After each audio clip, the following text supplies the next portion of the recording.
ఒక దొంగ ప్రేమికుడు ఉత్తరాలు రాసేస్తున్నాడట. ఎవరికి? ఒక అమ్మాయికి. ఏ ఉత్తరాలు?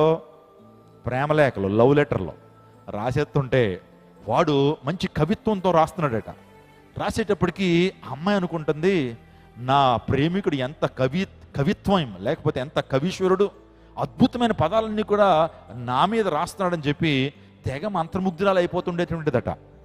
అతడు ఏం చేసేవాడంటే పరమగీతాల్లో ఉన్నటువంటి అన్నీ కూడా కాపీ కొట్టేసి పేపర్ మీద లవ్ లెటర్లుగా రాసేస్తుండేటువంటి వాడు. నీ ప్రేమ ద్రాక్షారసము కంటే మధురమైంది అనగానే, అయ్యి బాబే మావోడు మామూలు కవీశ్వరుడు కాదు, ఎంత అద్భుతంగా రాస్తున్నాడు, ఈ ఓన్ క్రియేటివిటీ అనుకుందామే అనుకుని ఎట్టకేలకు ఒక రోజు ఆడి గ్రీన్ సిగ్నల్ ఇచ్చేద్దాం అనుకున్న టైంలో ఎవరో ఆమెకి వాస్తవానికి బైబిల్ తెలీదు, ఒక అన్యురాలు ఆమె, ఎవరో మందిరానికి నడిపించారట. రా క్రైస్ట్ టెంపుల్లో చక్కటి ఆరాధన జరుగుతుంది, రా దేవుని వాక్యం వినంటే ఫ్రెండ్స్తో పాటు వచ్చి కూర్చుంది. అదే రోజు దేవుని సేవకుడు తీద్దాం పరమగీతాలు అన్నాడట. పరమగీతాలు ఒక్కొక్క వచ్చును చదువుతూ ఉంటుంటే ఆమె అనుకుంటుంది, ఆ పాస్టర్ గారు ఎవరో నా ప్రేమికుడి యొక్క కవిత్వాన్ని కాపీ కొట్టేశాడు, ఈ బైబిల్ రాసినటువంటి వారు మా ప్రేమికుడి యొక్క కవిత్వాన్ని కాపీ కొట్టేశారు అనుకుంటుందట. ఎవరు కాపీ కొట్టేశారు?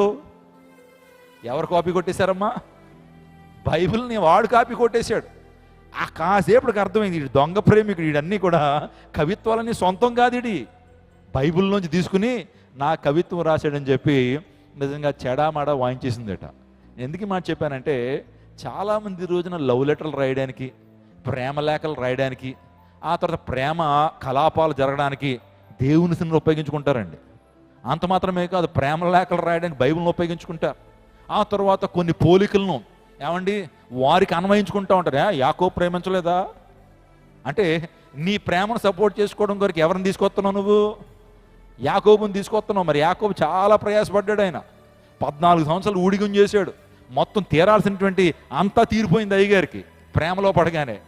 సంసోను ప్రేమించలేదా అని రకరకాలైనటువంటి రీజనింగ్లు నువ్వు తీస్తున్నావు. నువ్వు గుర్తుపెట్టుకో, దేవుని వాక్యాన్ని కానీ దేవుని సేవకుల్ని కానీ నీ యొక్క సొంత ప్రయోజనాల కొరకు, నీ ప్రేమల కొరకు, నీ యొక్క సొంత పాపాల కొరకు ఉపయోగించుకోవద్దు. అది నీకు మంచిది కాదు. దేవుని వాక్యాన్ని ప్రేమ లేఖలు రాయడానికి వాడతావు నువ్వు. దేవుని సన్నిధిని, దేవుని సేవకుల్ని నీ యొక్క పాపం చేయడం కొరకు మందిరాన్ని వాడుకుంటావా? ఆలోచన చేయండి. అది నీకు క్షేమం కాదని విషయాన్ని మీరు గమనించాలా. కొంతమంది దేవుని యొక్క సంఘాన్ని వ్యాపారం కోసం వాడుకుంటారు. మంచి కాంటాక్ట్లు దొరుకుతాయండి ఇక్కడ క్రైస్ట్ టెంపుల్లో, మంచి మంచి కాంటాక్ట్లు. అందుని బట్టి మేము కూడా సంఘానికి వస్తున్నాం అని చెప్పి కాంటాక్ట్ల కొరకు దేవుని మందిరానికి వస్తున్నావా?